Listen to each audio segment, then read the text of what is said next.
quelques participants, mais on va quand même, on va démarrer la visio.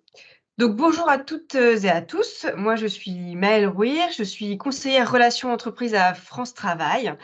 Voilà, nous vous remercions d'avoir, répondu présent à cette, webconférence sur la présentation des métiers de la cybersécurité organisée organisée dans le cadre de la semaine du numérique.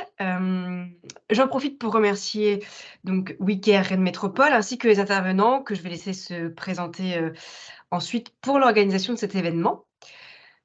Un petit rappel juste avant le démarrage, nous allons être près de 80 personnes, sur cette webconférence, donc dont l'enregistrement vient de démarrer, pour pouvoir ensuite la consulter en replay. Nous vous remercions donc de garder les caméras et les micros fermés. Et si vous avez des questions, surtout n'hésitez pas à les mettre au fur et à mesure dans le fil de l'actualité, enfin le fil de discussion, afin que nous puissions y répondre justement à la fin de la présentation. Voilà, donc nous vous remercions et je vous souhaite vraiment une bonne écoute. Régine, je te laisse la main. Bonjour, donc Régine Diverès, moi je suis coordinatrice en gestion prévisionnelle des emplois et des compétences territoriales et je travaille au sein de WeCare et je travaille plus particulièrement sur la filière cybersécurité. En fait, mon poste a été créé au départ à la demande de Rennes Métropole dans le cadre de son plan de rebond. Aujourd'hui, il est financé par également l'État et le FSE, mais l'idée, c'est vraiment de faire connaître les métiers de la cyber et montrer les véritables opportunités d'emploi et de carrière dans ce domaine. Donc, on a la chance aujourd'hui d'avoir différents experts qui vont vous présenter la palette des métiers. Je dis palette parce que vous allez découvrir que ce n'est pas 10 métiers, mais plutôt une trentaine de métiers, que les métiers ne sont pas que techniques, bien au contraire, qu'il y a vraiment plein de métiers qui ne nécessitent pas de compétences techniques, que ce sont des métiers passionnants, innovants, voilà, et que aujourd'hui, la cybersécurité, elle est partout. D'ailleurs, il ne peut pas y avoir de numérique sans cyber, et l'actualité nous le montre. Donc, on va vous dérouler avec un support qu'a préparé les différents intervenants. Et puis, je laisse la main tout de suite à Thierry Martineau, qui va se présenter et qui va vous faire un focus dans un premier temps sur la cybersécurité. Je te laisse la main, Thierry. Merci Régine. Est-ce que vous voyez l'écran avec la présentation? Oui. Très bien. Donc, je suis Thierry Martineau, je travaille au ministère des Armées à la Direction générale de l'armement à maîtrise de l'information. C'est un établissement à Bru et je suis ingénieur cybersécurité. Je vais donc aborder plusieurs choses et je vais commencer par l'actualité. Vous n'êtes pas sans savoir que entre deux vols, deux cambriolages, deux accidents, il y a aussi la même chose côté cybersécurité. Et donc, dans la presse, on peut voir que certaines cibles d'attaques cyber sont un petit peu surprenantes. Et c'est ce qu'on va essayer de vous montrer pendant cette heure. C'est tout le domaine de la cybersécurité qui est très vaste. Peut-être certaines parties que vous ne soupçonnez pas. Et donc, l'idée, c'est, vous voyez ici, en Normandie, la SNSM, vous voyez des CHU qui sont la cible. À Nantes, par exemple, ici, d'une cyberattaque. Alors, qu'est-ce que c'est une cyberattaque? On va le voir un petit peu après, mais là, vous voyez que c'était un déni de service, c'est-à-dire qu'on n'avait plus accès au système d'information, on n'avait plus accès, finalement, à l'informatique. Euh, Également quelques villages comme Fouesnant ici ou l'hôpital de Brest. Donc, pour rester en Bretagne, hein, où là, c'était des mails qui n'étaient pas accessibles, ou le paiement quand vous êtes sur place. Donc, vous voyez que pourquoi on s'attaque à un CHU, pourquoi certains groupes cybercriminels s'attaquent à des cibles qui sont étonnantes, parce que ce sont des organismes qui n'ont peut-être pas pris conscience du danger de leur système d'information, donc de tout leur système informatique, si vous voulez. Et donc, ils sont prêts, les CHU sont prêts, ils ont des procédures pour tout ce qui est sûreté, pour tout ce qui est contamination, pandémie, mais par contre, tout ce qui est virus informatique, ils ne sont pas forcément prêts. Et même s'ils l'étaient, c'est compliqué parce que ce ne sont pas leurs métiers. Ils peuvent avoir des sous-traitants, ils peuvent avoir tout un écosystème autour, et du coup, c'est assez compliqué de réagir. Également, la ville de Béton, qui est au nord de Rennes, qui aussi, très récemment, a fait parler d'elle par rapport à une cyberattaque qui a eu lieu à la rentrée de septembre, là, fin août, début septembre, qui, par exemple, a paralysé la cantine scolaire. Donc, vous voyez, ça peut être des cibles qui sont tout à fait inédites et assez surprenantes. Vous avez également dû entendre parler d'alerte à la bombe, et donc il y a quelques jours, l'adolescent qui était à l'auteur de ces alertes à la bombe a été démasqué. Oui, il se croyait anonyme sur Internet avec des VPN, avec des logiciels pour essayer d'être anonyme, mais en fait, on le sait, nous, en cybersécurité, on n'est jamais anonyme. On laisse toujours des traces. Il n'y a pas de crime parfait. Et donc ça, c'est un des métiers, par exemple, qui est l'investigation numérique, c'est-à-dire mener une enquête. Et donc là, les policiers ont réussi à trouver et à remonter toutes les traces pour remonter à cet adolescent. Pourquoi il faut sécuriser? Parce que, par exemple, sur votre téléphone, vous avez accès à beaucoup de choses de votre vie professionnelle, de votre vie personnelle. Et à chaque fois que vous cliquez, par exemple, sur Instagram, vous ne ressaisissez pas un mot de passe. Et vous l'avez mis une fois pour toutes, et après, vous ne le ressaisissez pas. C'est-à-dire que vous faites confiance, une confiance un petit peu aveugle, à votre téléphone. Et donc là, vous voyez que votre téléphone, c'est une première menace, c'est un premier risque. Pourquoi? Parce que vous faites confiance à quelque chose qui est toujours sur vous et qui est connecté de partout. Il y a toujours un micro, vous ne savez pas s'il est actif ou pas. Il y a toujours une caméra, vous ne savez pas si elle est active ou pas. Il y a des logiciels qui sont installés. Est-ce qu'on peut leur faire confiance? Bon, Instagram, pourquoi pas. Mais en fait, toutes ces données, elles vont où?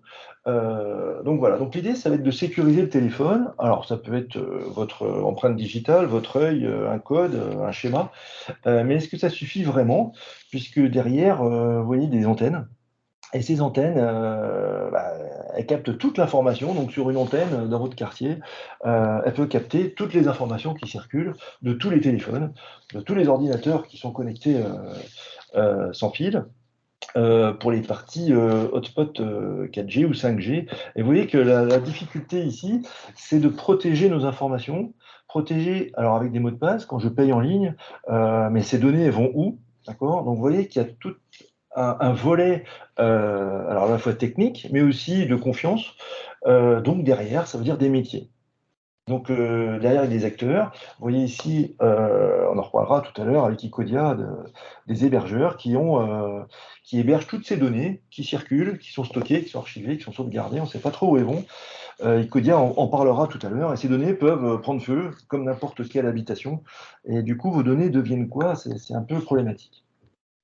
Donc, dans le domaine de la cybersécurité, on a, comme dans la police ou l'armée, on a des acteurs qui vont défendre la nation, défendre les centrales nucléaires, défendre tout ce qui est organisme d'intérêt vitaux. Et donc, il y a des métiers autour de ça. Il y en a aussi qui vont, et là, ce sont uniquement les militaires, qui vont faire de l'attaque, qui vont faire de l'offensif. Donc, vous avez peut-être entendu parler de pentest, vous avez peut-être entendu parler d'audit de sécurité. Donc là, on va essayer d'aller regarder ce qui se passe et de contrôler si tout est bien, si on trouve des vulnérabilités. Ça aussi, il y a toute une gamme de métiers, on en reviendra tout à l'heure. La troisième chose, c'est l'influence. Il y a, vous voyez ici dans le schéma, des données de 2023. Chaque minute, vous voyez le nombre de messages suivant le réseau social qui circulent.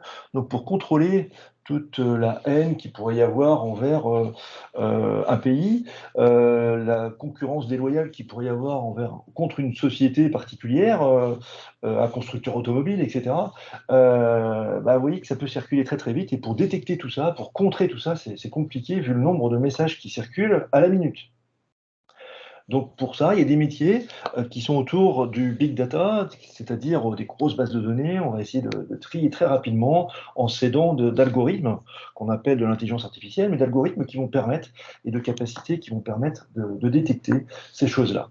Les cibles, on a parlé de CHU tout à l'heure, on a parlé d'écoles avec des alertes à la bombe. Eh bien, on a aussi des industries, des énergies. Et vous regardez bien l'image, une attaque informatique, ce que ça peut donner. Aujourd'hui, ça peut avoir des conséquences physiques, c'est-à-dire prendre feu, c'est-à-dire, vous voyez les éoliennes en Ukraine, très récemment, les éoliennes allemandes ont souffert d'attaques informatiques. Également le satellite, des connexions, ceux qui étaient connectés, leur box par satellite ont eu des dommages. Vous voyez qu'on peut avoir des dommages physiques sur des équipements. Alors pourquoi il y a autant de problèmes de cyber en 2024 aujourd'hui, et c'est pas fini? C'est que le modèle économique des entreprises, il est fait de façon à ce qu'on fasse vite, pas cher, et on le vend tout de suite.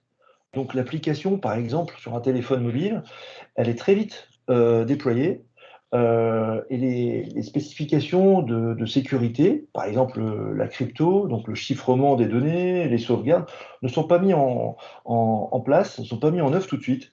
On va attendre plusieurs versions, on va d'abord attendre que ça tombe en marche, et du coup tout le monde l'installe, et une fois que c'est bien installé, peut-être qu'un jour ça sera sécurisé. Et en fait, sur vos téléphones, sur vos ordinateurs en entreprise, ça se met à jour fréquemment. Et c'est pour ça que ça se met à jour fréquemment, c'est qu'il y a des nouvelles fonctionnalités, mais il y a aussi des bugs de corriger, et notamment des bugs de vulnérabilité qui sont exploités par des cybercriminels. Les managers ne sont pas sensibilisés non plus, votre chef, ou si vous êtes en position de management, vous ne connaissez pas exactement les tenants, aboutissants, les risques, ce qu'on appelle la menace, aujourd'hui, qui peut peser sur votre organisme si jamais vous ne pouvez plus faire de paiement en ligne, si votre site internet il est coupé. Donc ce risque cyber n'est pas analysé, et là aussi vous avez toute une gamme de métiers pour analyser ces risques, évaluer ces vols d'informations, les conséquences que ça pourrait avoir et comment on réagit. Il y a plusieurs thèmes. Il y a la cybersécurité dans le monde commercial, avec des prestations, la vente de produits, par exemple la vente d'antivirus, la vente de firewall, vous avez entendu parler de ces équipements ou de ces solutions logicielles, la vente de sondes, de faire du conseil. Il y a également la cybersécurité étatique, c'est-à-dire l'État. Là, vous travaillez pour des ministères, vous travaillez pour l'agence, par exemple, l'agence qui fait référence, c'est l'ANSSI. On en reparlera tout à l'heure avec tous les métiers. L'Agence nationale de la sécurité des systèmes d'information. Et puis aussi le monde de la recherche. Donc il y a des chercheurs en Bretagne, on est bien équipé en recherche, à Rennes, à Brest. Il y a des labos de recherche qui travaillent justement pour faire évoluer tous ces dispositifs-là. Et pour prendre en compte toute la menace, il y a ce schéma-là qui va résumer les domaines d'activité, lequel vous êtes peut-être plus à l'aise, vous, en recherche d'emploi, ou en mobilité, ou en reconversion. Par exemple, ce sont les mesures physiques. Comment on va protéger pour éviter que ça prenne feu? D'accord? Il y a des serveurs. Des mesures techniques pour protéger les connexions à distance, pour sécuriser les accès. Et les mesures organisationnelles, c'est-à-dire mettre des procédures.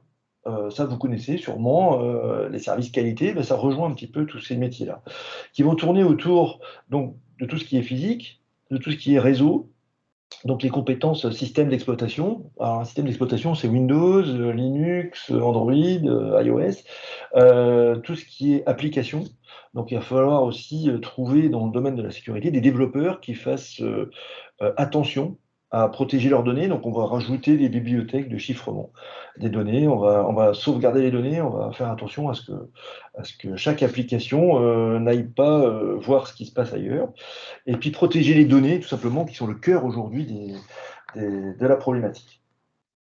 Donc l'Agence nationale de sécurité des systèmes d'information, l'ANSSI, qui est basée à Paris, avec une antenne qui vient de s'installer à Rennes cette année, enfin en 2023, propose donc un guide qui regroupe les 26 métiers de la cybersécurité sous forme de fiches. Donc vous avez reçu le lien, si vous avez eu le temps d'aller voir, vous avez vu qu'il y avait des fiches métiers avec un nom, des missions, des activités, quelle formation il faut, et puis les savoir-faire et savoir-être, on va y revenir tout à l'heure, pour savoir un petit peu ce qu'on cherche par rapport à chaque métier. Donc après ce webinaire, vous pourrez toujours aller consulter finalement ce petit guide des panoramas des métiers pour essayer d'aller déchiffrer un petit peu tout ce vocabulaire et tous ces métiers que vous découvrez aujourd'hui. Donc on retrouve dans ces métiers 4 types 4 classes, 4 familles, on va dire, que vous voyez ici. Je ne vais pas les reprendre toutes, vous les avez vues sur le panorama, mais vous voyez qu'on retrouve dans les métiers d'informatique, les métiers système, réseau, gestion de projet, analystes, les auditeurs, on va avoir des expertises, on va avoir des développeurs, on va retrouver un petit peu toutes ces familles de métiers qu'on va spécialiser en cybersécurité, donc avec plusieurs connaissances à acquérir et à développer. Mais également des métiers autour de ces métiers techniques d'organisation autour de la cyber. Là, vous allez avoir par exemple en haut à gauche le juridique. Donc si vous avez des connaissances ou des formations juridiques, il y a aujourd'hui des problèmes d'attaque qui se traitent évidemment ensuite par tout un dispositif juridique, mais également des dispositifs qui sont obligatoires aujourd'hui dans chaque grosse entreprise, d'avoir des correspondants qui sont garants, qui sont des correspondants justement pour appliquer les lois européennes notamment. Vous voyez ici la partie de protection des données, le RGPD, vous avez dû entendre parler de tout ça. Droit et assurance, aujourd'hui les sociétés s'assurent, donc vous avez des spécialités dans toutes les entreprises des droits et assurances, donc vous pouvez postuler dans une banque, mais vous pouvez aussi postuler dans un cabinet d'avocats, mais aussi dans une assurance qui va pouvoir vous offrir tout un panel de management de risque pour savoir si une entreprise a plus de risques d'être attaquée qu'un autre. Communication, marketing, la sûreté, donc vous les voyez ici, tous ces métiers de défense et de protection en bas à gauche pour les services étatiques, de policiers, de gendarmes, militaires. Il y a plein de services aujourd'hui qui embauchent largement en Bretagne et à Paris, s'il y a des Parisiens, notamment, qui embauchent à tout niveau, de bac jusqu'à bac plus 5, même un peu plus, bac plus 8, on verra tout à l'heure les recrutements. Je vais laisser maintenant la parole à Aymeric pour illustrer donc ces différents métiers. Bonjour à tous. Voilà, alors moi je représente aujourd'hui la société Icodia, qui est je dirais un positionnement assez atypique sur le marché, c'est-à-dire qu'on est hébergeur direct, on opère un data center, donc on en a parlé tout à l'heure. C'est l'endroit dans lequel sont stockées les données en fait, hein. Et donc c'est le clé de voûte de la cybersécurité, d'après notre définition en tout cas, puisque si cet élément fait défaut, c'est compliqué de maintenir la sécurité en fait de son système d'information.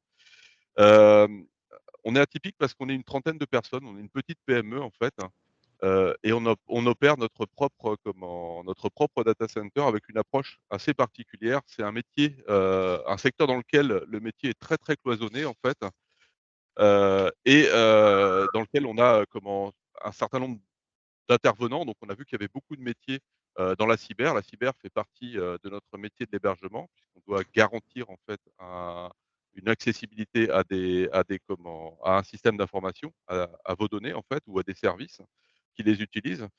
Et donc la cyber a un rôle très très important.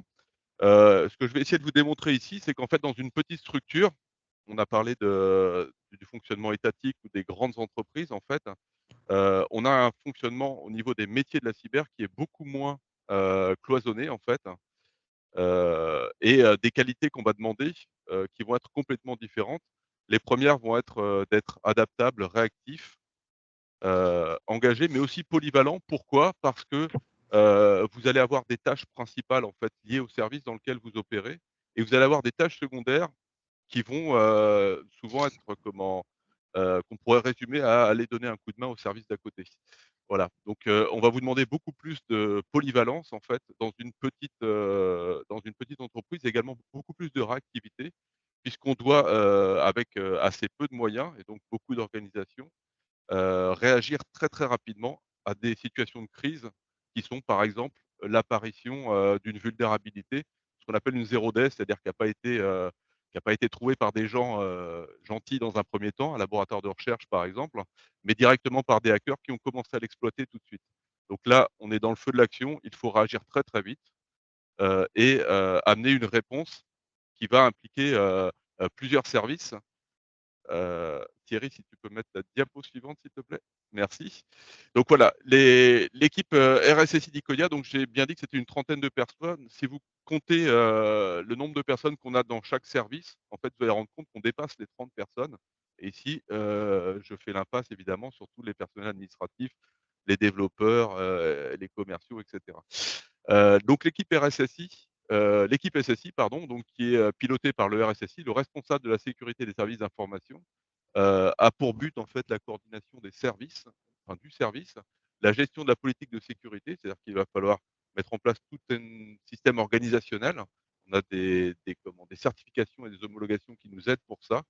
Une des premières certifications, une des plus importantes, je pense, dans ce domaine-là, étant l'ISO 27001, qui est une certification internationale dans laquelle, enfin, qui va nous permettre en fait de mettre en place tout un tas de règles organisationnelles et de vérifier en continu que le système qu'on a mis en place, qu'on appelle le SMSI, le système de management des systèmes d'information, fonctionne bien, est fluide et est capable de réagir à peu près à tout ce qui peut nous tomber dessus en termes de sécurité, mais pas seulement. Euh, donc dans cette équipe, on va avoir également un adjoint RSSI qui a en charge, chez nous, hein, c'est particulier, la veille sécurité, c'est-à-dire qu'on va utiliser des outils qui vont nous remonter tout un tas d'informations. On va consulter ce qu'on appelle des CERT, qui sont des centres nationaux en fait, gérés notamment par l'ANSSI par exemple, et aussi par Capgemini, Orange, et certains plus spécifiques. Il y en a un qui se monte par exemple sur Brest en ce moment sur la navale, si ça intéresse du monde. C'est comment on va recevoir tout un tas d'informations pour expliquer qu'une faille de sécurité a été détectée, elle a été identifiée, elle a été remontée par des développeurs ou par des utilisateurs, par des différents types de personnes en fait. Et on va publier ce qu'on appelle un CVE dessus, c'est-à-dire une fiche signalétique sur un incident, telle version de tel logiciel par exemple, a tel problème. Et donc il va falloir réagir très vite, identifier très rapidement. Et là, c'est le rôle de l'adjoint RSSI en fait sur la planification. Il va falloir identifier qui utilise ces systèmes qui sont impactés et aller, on appelle patcher, c'est-à-dire mettre à jour les. Hop, là, je suis délogué. Voilà, je reviens. Mettre à jour en fait tout ce qui pourrait être impacté, colmater en fait toutes les failles de sécurité. Il faut intégrer dedans tout un tas de gestion administrative comme les registres par exemple, qui sont imposés par certaines certifications ou par la mise en place d'une zone à régime restrictif par exemple sur le bâtiment et ainsi de suite. Il faut savoir qu'on gère également ce qu'on appelle un SIDR. Donc le SIDR, c'est une partie très particulière du data center. Dans les salles dans lesquelles vous avez des serveurs, vous avez des cages privatives qui sont grillagées en fait avec un accès qui va être restreint, avec plusieurs niveaux d'accès restreints en fait, qui vont nous permettre de faire ce qu'on appelle un système d'information à diffusion restreinte. C'est géré par des normes interministérielles I 901 et IJ 1300 essentiellement, définies par l'ANSSI en fait. Et ces référentiels-là imposent un certain nombre de règles qui vont nous permettre de travailler en fait avec des données qui sont classifiées en fait avec différents niveaux. On va donc de la diffusion restreinte au secret, au très secret.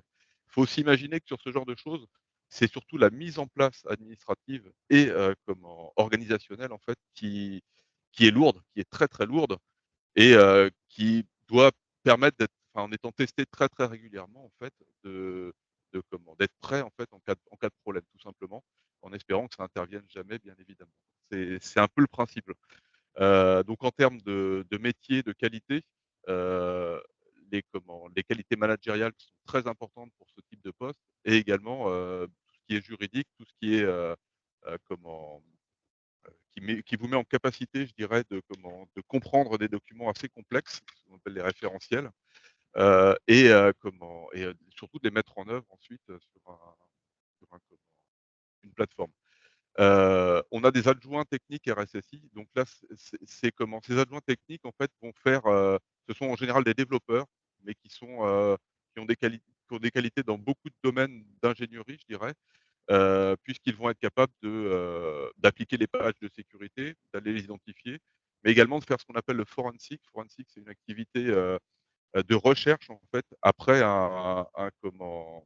après soit l'apparition d'une faille et encore plus sur l'exploitation d'une faille sur un système d'information. Ça m'est arrivé hier, par exemple, avec notre équipe sur un e-commerçant en fait, qui s'est fait exfiltrer par ses prestataires. Donc là, il faut remonter toute la chaîne. Le forensic, c'est l'analyse et l'identification du vecteur qui a été utilisé, c'est-à-dire comment est-ce que le hacker s'y est pris pour rentrer sur le serveur. L'idée, c'est de combler la faille tout simplement pour pouvoir passer à la suite. Le pen test, c'est un peu le pendant en fait, qui va nous permettre en fait de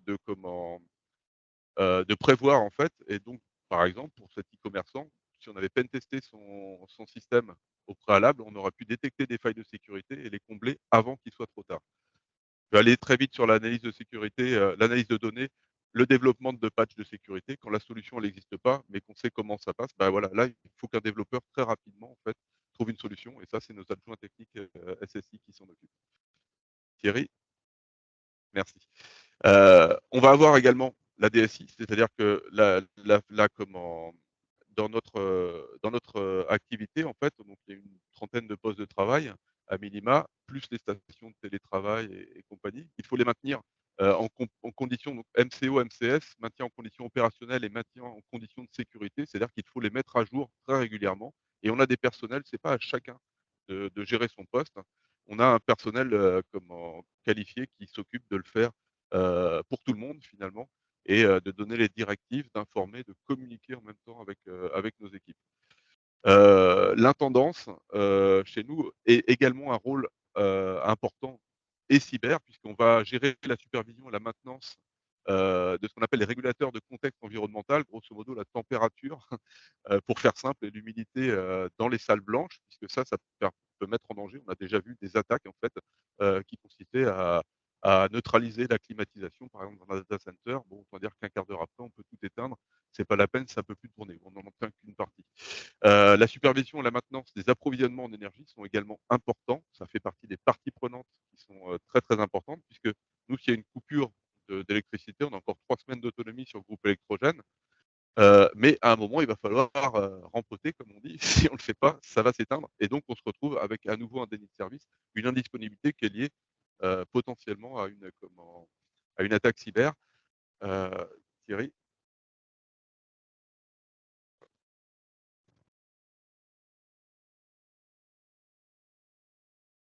Je peux-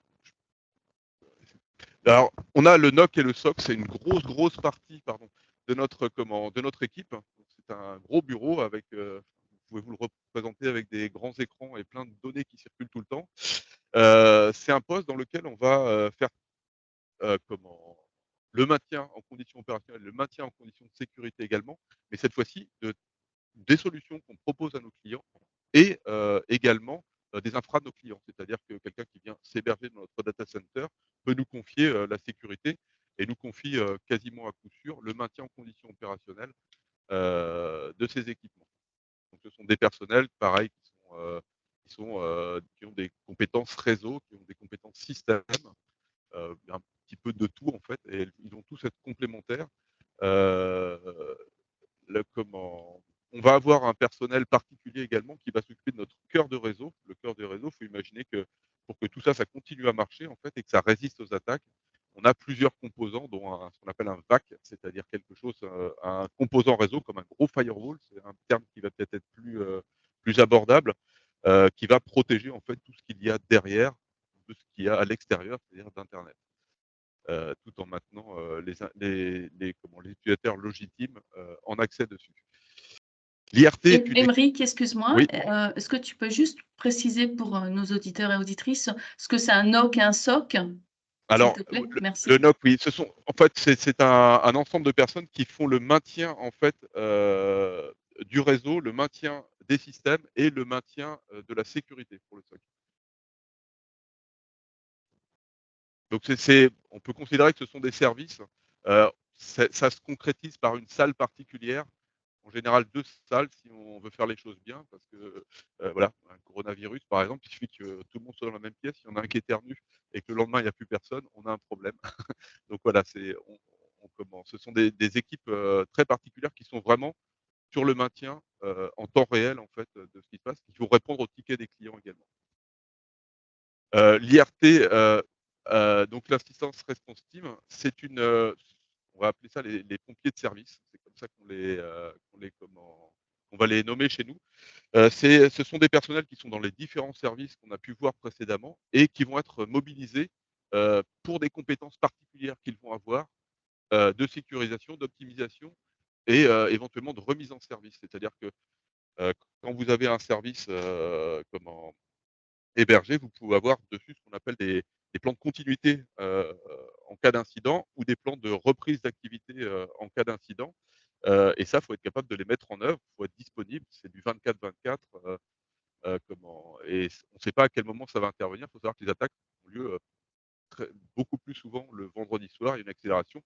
Les hackers savent exactement quand est-ce qu'on travaille en majorité, en France, et en fonction des secteurs d'activité, ils vont s'adapter en fait et aller au moment où il y a le moins de personnel pendant les vacances. L'été, c'est un festival en général.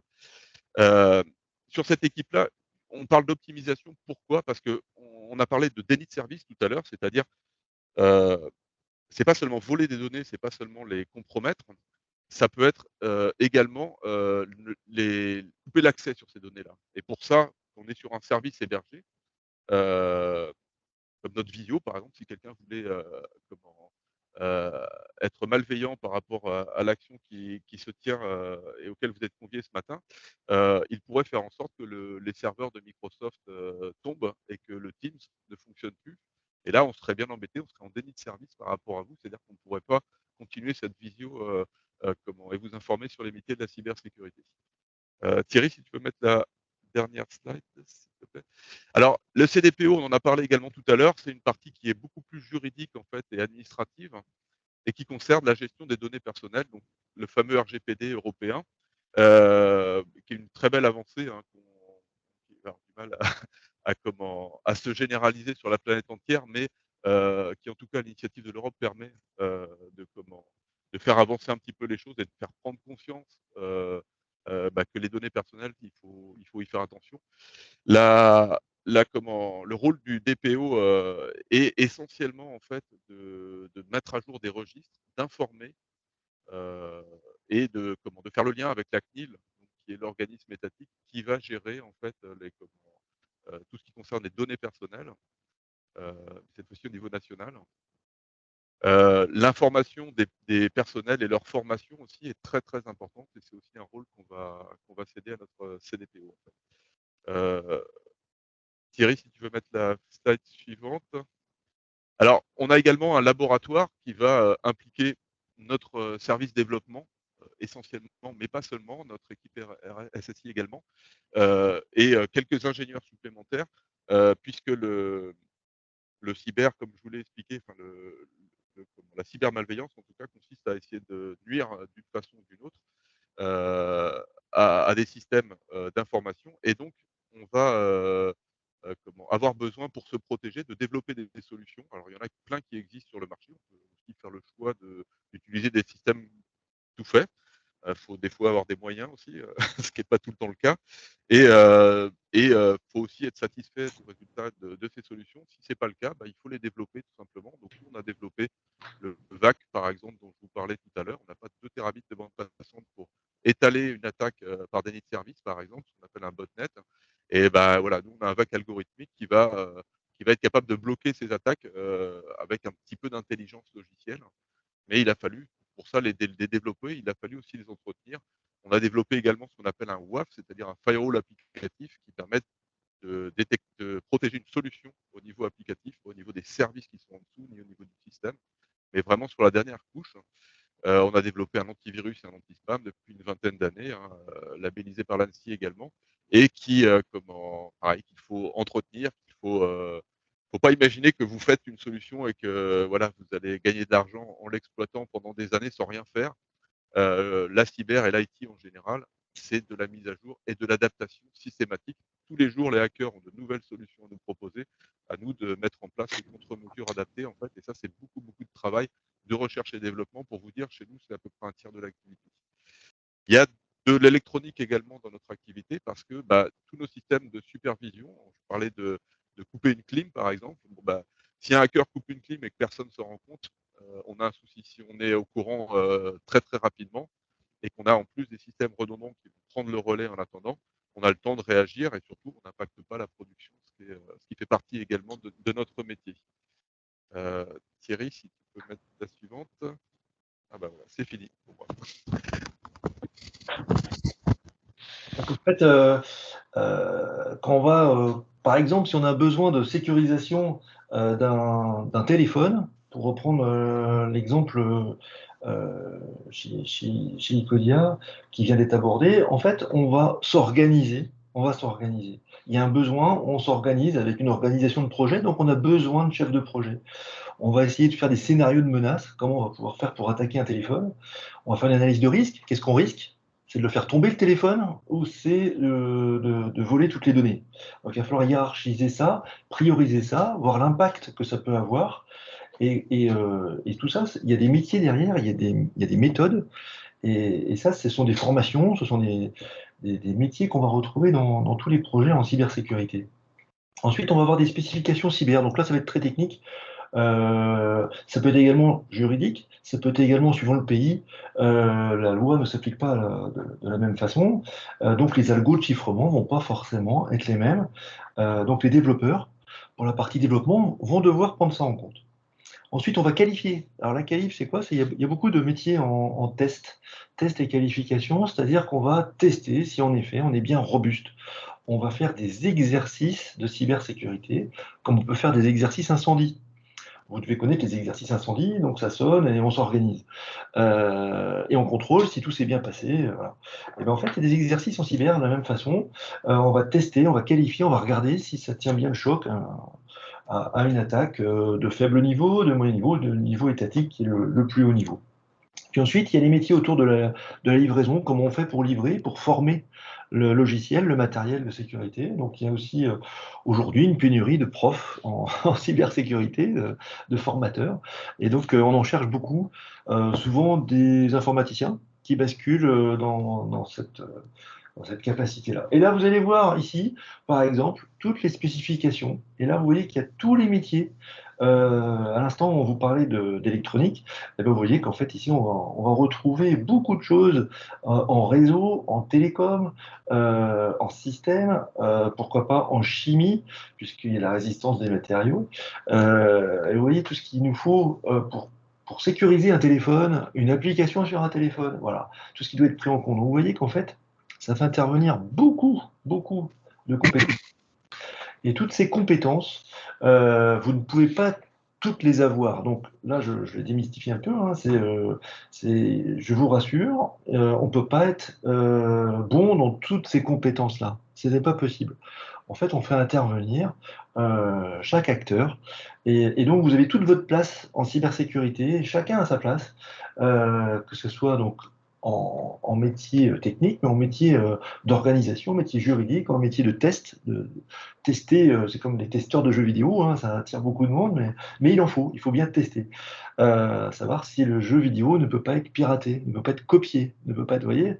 Donc, on est dans certains milieux là-dessus. Donc, je vais laisser la parole à Stéphane pour la partie formation. Bonjour, donc je suis Stéphane Zimanski. Alors moi j'ai un parcours d'ingénieur en informatique, automatisme, qui date du siècle dernier, et je suis ce qu'on appelle un reconverti en cybersécurité, c'est-à-dire que j'ai repris des études à 48 ans, une année de formation pour me former alors aux métiers qui sont plus dans la gouvernance, plus lié à du RSSI, donc ce qu'on appelle du GRC, que vous avez peut-être vu sur des annonces. On recherche beaucoup de consultants GRC en ce moment, donc c'est la gouvernance, le risque et la conformité. Donc la gouvernance, c'est la mise en place de procédures, mise en place de politiques de sécurité, mise en place de plans de continuité d'activité, plans de reprise d'activité. C'est aussi, bon, voilà, c'est des manières de travailler, de la sensibilisation des employés. Enfin, voilà. Le risque, je crois qu'on a fait bien le tour, hein, c'est l'analyse de risque sous toutes ses formes, hein, où on va à la fois comme le disait Thierry, évaluer le risque de ce qui va se passer si le téléphone chute ou si un hacker réussit à extraire toutes les données du téléphone. Bah, ça n'a pas forcément la même priorité, mais bon, ça fait partie de l'analyse de risque. Et la conformité, on va tomber là plus sur des métiers liés aux normes, donc avec des audits ou des mises en place pour vérifier qu'on est bien conforme aux normes en vigueur dans son domaine, qui ne sont pas forcément les mêmes, que l'on soit une société comme Icodia qui stocke des données, que l'on soit un CHU ou voilà, où on a des données de santé, ou juste, voilà, une société de consulting, voilà. Donc, la conformité, c'est beaucoup, beaucoup de normes en cyber et on a beaucoup, besoin, d'auditeurs, heu, et techniques et organisationnels. Voilà, pour revenir à ma formation. Donc moi, je suis actuellement à la Cyber School, qui est un consortium qui regroupe plusieurs écoles, publiques et établissements publics sur la place, rennaise et qui a pour vocation de développer les, formations, en cybersécurité et cybersécurité au sens large, puisque au sein de la Cyber School, nous avons, l'université de Rennes avec des formations, techniques, hein. On va être sur des masters informatiques, parcours cyber ou des masters en crypto. On a aussi des BUT, donc j'y reviendrai après, dans la liste. Mais aussi on adresse, des masters en droit, puisqu'on a besoin en fait de personnes, juridiques pour faire des DPO. Alors DPO, c'est le délégué à la protection des données. On utilise des termes, beaucoup, anglophones dans la cyber.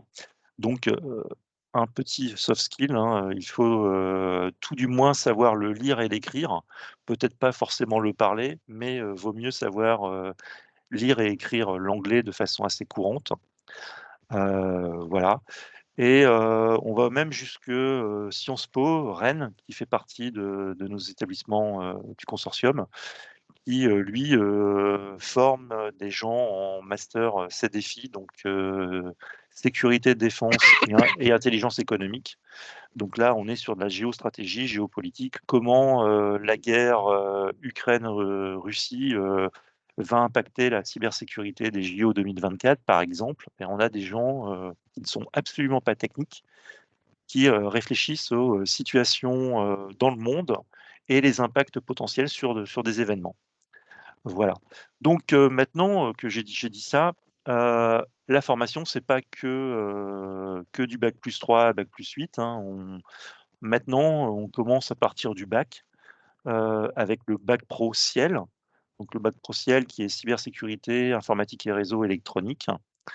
On a aussi, des BTS, BTS Ciel ou SIO, services, informatiques aux organisations. Des BUT, donc l'ex-DUT plus licence pro qui s'est renommé pour être en accord avec, les dénominations, européennes et internationales puisque, la France était à peu près, l'un des seuls pays à fonctionner en bac+2, ensuite, bac+5 alors que, le monde entier était en bac+3 puis une spécialisation, type master, bac+5. Donc voilà. Licence pro, donc on peut toujours, si on a fait un BTS, raccrocher le but 3. Ensuite, on a des, bachelors numériques. Alors, là, on commence à rentrer dans les petites, notions comme vous avez pu voir juste avant, hein, CTI, RNCP, titre national, certification, KESACO. Voilà. Il faut savoir que, la France, on a beaucoup, beaucoup de normes et de, spécifications, différentes. Les CTI, donc on est sur la commission des titres d'ingénieurs, donc là, ce sont les écoles d'ingénieurs, donc celles qui sont aptes à vous délivrer un diplôme d'ingénieur. Le RNCP, c'est une reconnaissance des compétences qui est délivrée par le ministère du Travail. Là, vous avez un diplôme RNCP.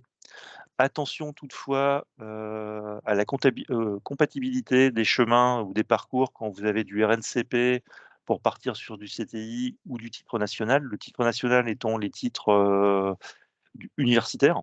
Donc on va avoir les BUT, les licences, les masters.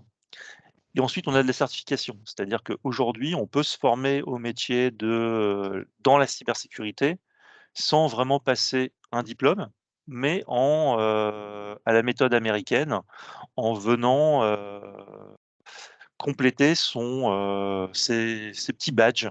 Voilà, donc on va passer une certification en ISO 27001, on va passer une certification en ISO 27005, on va pouvoir faire de l'ISO 22301. Alors voilà, c'est toutes des normes qui régissent la cybersécurité, mais qui permettent aussi à quelqu'un qui n'a pas forcément, enfin qui aurait une expérience, alors là je vous ai donné des certifications qui sont plutôt numériques, donc qui aurait plutôt une expérience en informatique, de se dire: «Bah, voilà, j'ai une expérience en informatique et je viens passer, pas mal de certifications», à pouvoir prétendre à des métiers dans la cybersécurité.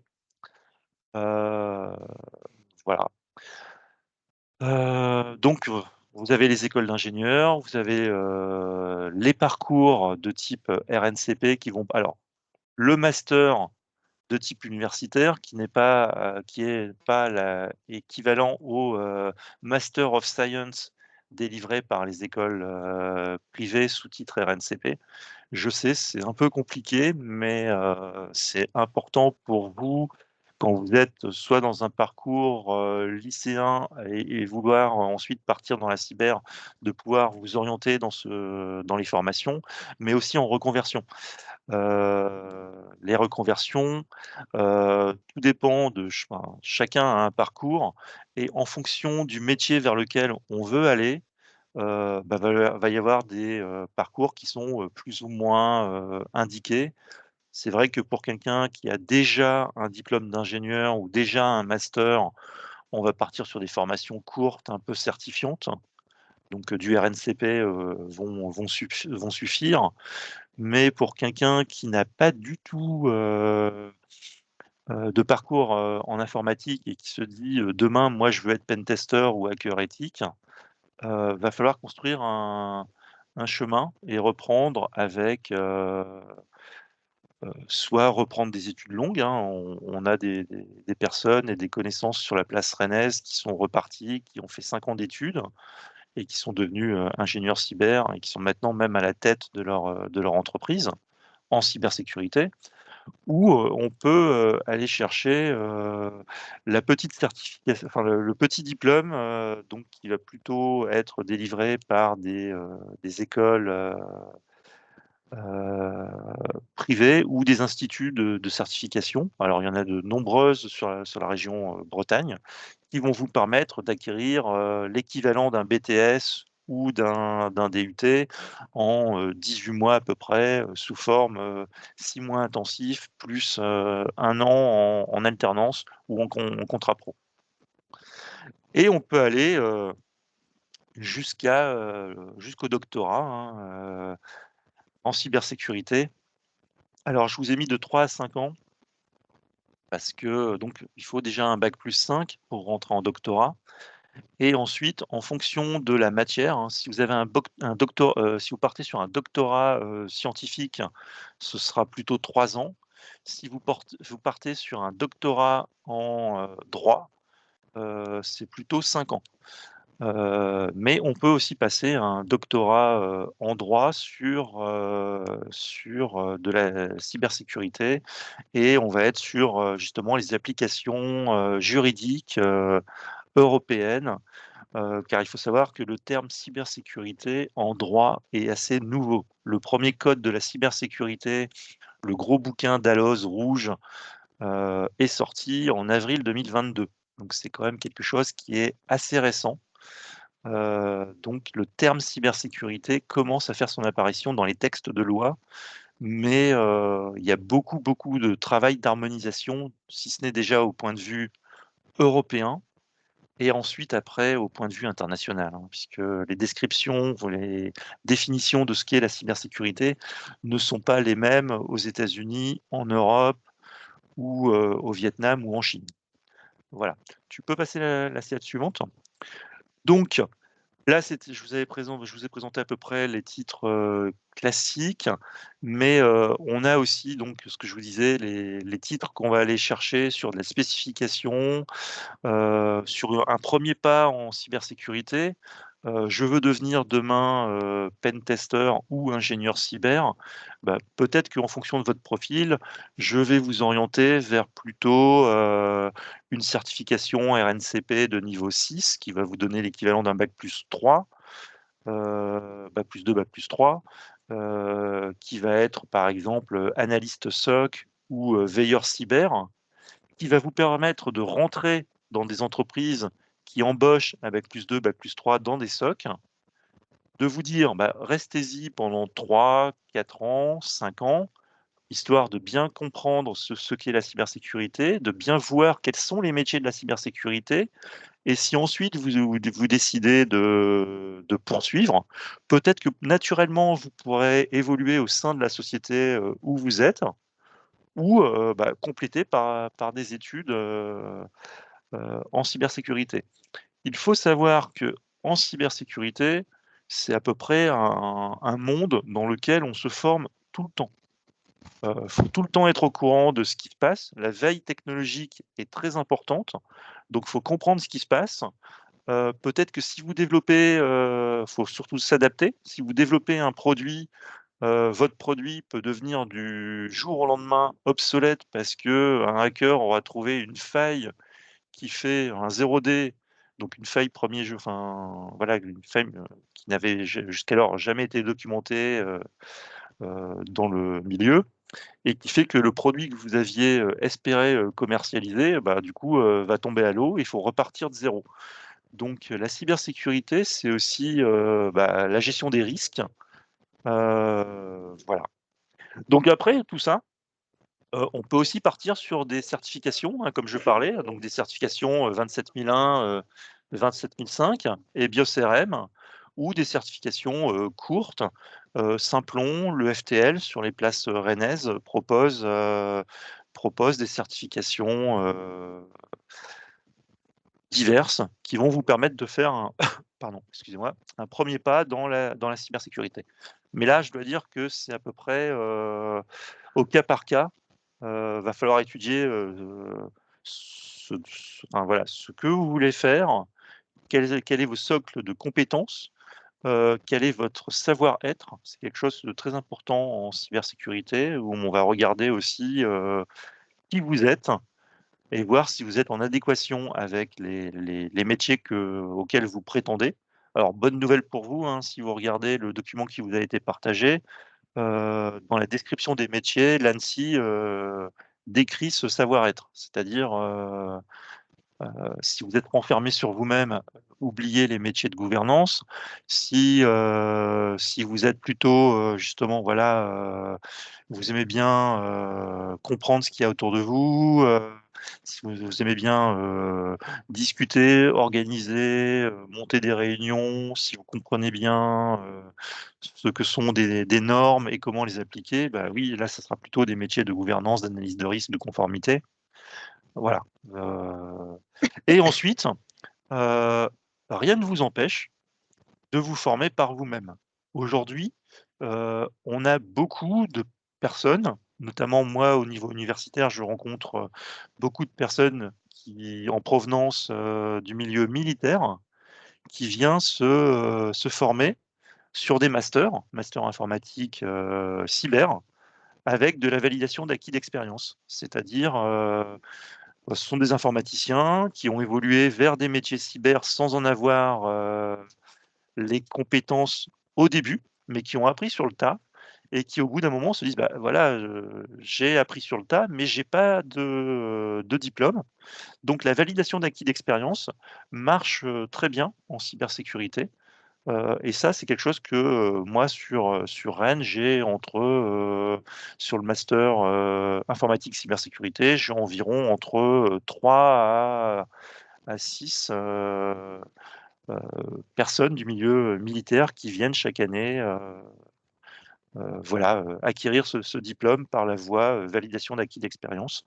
On a aussi des parcours qui sont adaptés, hein, c'est-à-dire des personnes qui ont, alors je vous donne le cas évidemment de l'informatique, qui ont un parcours informatique et qui viennent faire le master 2 en parcours adapté parce qu'on estime que certaines matières, ils ont assez d'expérience et ils en sont dispensés. Donc ce sont des personnes qui assistent en général à peu près 40 à 50 des cours et qui sont dispensés des autres. Et ensuite, online, vous allez trouver pas mal de formations. Alors, je vous ai pas cité évidemment YouTube ou les classiques, hein, mais chez Udemy, chez Open Classroom, chez FunMOOC, l'ANSSI propose aussi un MOOC. Vous allez J'ai mis pouvoir le vous... lien, Stéphane, dans le chat. Ok, Je vous ai mis le lien pour accéder au MOOC. voilà, vous pouvez vous former vous former. Vous pourrez au moins prendre connaissance de ce qu'est le milieu de la cyber. Alors le MOOC de l'ANSSI, vous donnera pas, ça y est, je l'ai passé, je peux prétendre avoir un métier, mais ça va vous permettre d'identifier, les différents métiers et de vous dire: «Bah, ça je veux le faire» ou «Ça je veux pas le faire du tout». Donc ça va pouvoir vous permettre de vous positionner vis-à-vis du milieu de la cybersécurité en regardant ce MOOC. Ou alors ça va vous dire, bah, je voulais être pentester et finalement, après avoir regardé le MOOC, bah, le pentester, c'est pas ce que j'avais vu, dans Monsieur Robot et que c'est plutôt, on va dire, de la gestion, réglementaire et malheureusement, un bon pentester, c'est une personne qui aime bien, rédiger. Voilà, c'est pas forcément attaquer, c'est plutôt, on va attendre de lui qu'il sache, expliquer le chemin d'attaque et surtout le rédiger de façon compréhensible pour que, bah, le client puisse, le comprendre, puisqu'on a, généralement des clients qui ne sont pas experts en cybersécurité, donc qu'ils puissent le comprendre, mais aussi, d'un point de vue, je vais dire là, d'un métier qui serait plutôt lié, aux équipes d'intervention, donc ce qu'on appelle les pompiers, hein, les CERT, les personnes qui interviennent quand, votre site se fait, hacker et donc on envoie une équipe, parce que si vous n'avez pas une équipe en interne, on a beaucoup de prestataires qui proposent ces services-là, où l'équipe arrive, chez vous, et vous aide et pour ces équipes-là, alors oui, il y a besoin de connaissances très techniques, mais aussi de connaissances un peu juridiques. C'est-à-dire que, le client a besoin de savoir, assez rapidement, heu, comment il a été attaqué, si possible, trouver des traces et des preuves de qui l'a attaqué, parce qu'en fonction de ça, ces juristes ou ces avocats vont pouvoir se défendre du point de vue légal. Donc si vous arrivez et vous dites, voilà, bah, en fait, c'est la CVE, untel de l'ATP, untel qui, vous a poney, le juriste en face de vous, va vous regarder avec des gros yeux et en fait, je fais quoi moi? J'attaque sur le pénal, j'attaque sur civil, j'attaque sur, je Excuse-moi préviens qui? Stéphane, Voilà. je vois le temps qui défile et on Oui, a, pardon. des auditeurs qui ont quelques questions, donc ça serait bien qu'on Bah, accélère. voilà, Voilà, donc bah, en fait, moi, voilà, j'ai fini ma slide, donc voilà. je m'apprête à finir. Bon, je vais laisser, Thierry, Allez-y. sur le savoir-être, Ouais. mais enfin bon, voilà, vous aurez compris ou je peux finir pour Thierry, allez.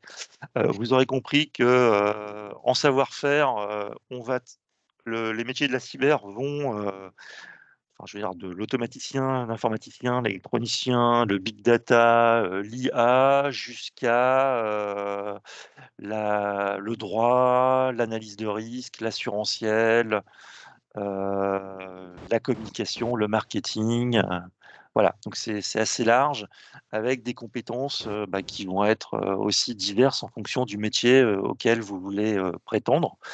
Donc ne vous interdisez rien, Et en fonction de votre savoir-faire et de votre savoir-être, qui doit être la slide suivante, je suppose, eh bien, n'hésitez pas à revenir vers moi et mes coordonnées, je ne sais pas s'ils sont sur le slide, mais tout du moins, vous pourrez avoir accès à mon email et n'hésitez pas à revenir vers moi, si vous avez des questions sur votre parcours.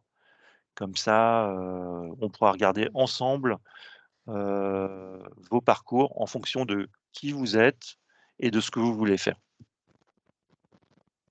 Je me permets juste de rajouter Vas-y, vas-y. également, parce qu'on a beaucoup parlé effectivement du volet formation, dire qu'au niveau de la région Bretagne, dans le cadre de Qualif Emploi, il y a 2 nouvelles formations qui sont proposées et accessibles aux demandeurs d'emploi. Voilà. Je vous ai mis le lien sur la page du greffe aussi, où vous pourrez trouver différents éléments et retrouver aussi ces formations. Voilà. Thierry et Aymeric, je vous laisse poursuivre justement sur le savoir-être. Quelle place vous accordez au savoir-être et qu'est-ce qui est important? Alors, le savoir-être, c'est même plus important que le savoir-faire. Le savoir-faire, il suffit de suivre des formations et puis ça, comme on l'a dit tout à l'heure, il faut, suivre en permanence des formations, pour, être en veille sur les nouvelles technos, être en veille sur les nouvelles menaces. Par contre, le savoir-être, ça, c'est ça qui va vous permettre de savoir si vous êtes fait pour ce métier, c'est d'être autonome. C'est-à-dire qu'il faut savoir prendre en charge un problème et aller jusqu'au bout. Alors ça peut être en équipe, mais il faut une certaine autonomie dans son travail, pour prendre des initiatives, avancer. Donc c'est un petit peu le savoir-être curieux, innovant. Il ne faut pas s'arrêter. Sa zone de confort en cybersécurité, et c'est ça que moi j'adore, hein, c'est qu'elle évolue tout le temps et on a du mal à avoir sa zone de confort parce que tout évolue et c'est très motivant pour ça. Et il faut avoir le goût du travail bien fait. Alors ça, j'en ai parlé tout à l'heure, mais quand on fait une application, quand on fait une solution, quand on met quelque chose pour un client ou pour sa propre entreprise, il faut que ça soit bien fait. C'est-à-dire qu'on n'ait pas à y revenir, que ce soit pas par étapes. On va directement faire les choses bien. Et ça, c'est vraiment une caractéristique de savoir-être, c'est qu'on aime bien les choses bien faites. Et on aime bien apprendre, donc découvrir et améliorer tout le temps. Ça, c'est vraiment la motivation des équipes. Et le dernier point, c'est l'équilibre vie pro, vie perso. On a souvent vu les geeks, hein, les informaticiens scotchés à leur écran. Non, aujourd'hui, on est en 2024, tout ça c'est fini. C'est pas marqué sur ses vêtements avec un sweat à capuche, hein. Ce sont des cyberinformaticiens, les cybersécuriciens, les cyber de ce que vous voulez, ont une vie perso, ont une vie sportive, ont une vie sociale. Voilà. Et aujourd'hui, le temps et l'équilibre, vie pro, vie perso, il y a du télétravail, oui, ça existe en cybersécurité. Voilà, comme partout, et cet équilibre vie pro, vie perso est très, très importante, justement pour qu'on soit alerte. Et dès qu'il y a quelque chose, un incident, quelque chose, ou même de l'innovation, on est toujours présent à être là. Il y a des mots-clés importants qu'on va détecter dans un CV. C'est des termes. Ça, ce sont que des exemples, hein, ça suffit pas, mais ce sont des exemples. Par exemple, si vous connaissez Windows, bah, mettez pas juste je connais Windows. D'accord? Mettez ce que vous connaissez dans Windows, plutôt Windows 11 ou plutôt Windows Server, plutôt l'administration, plutôt l'utilisation. D'accord? Là, je vous ai mis le cas de Linux. Est-ce que vous connaissez Linux, qui est comme un Windows, mais pour les serveurs? Ou est-ce que vous connaissez une distribution qui s'appelle Kali, qui est dédiée à la cybersécurité? Ah bah oui, je la connais. Bah, alors mettez-le dans votre CV. En fait, il faut que vous mettiez des mots-clés comme ça importants. Vous connaissez les réseaux, par exemple. D'accord? Vous avez des études informatiques, vous connaissez donc TCP/IP.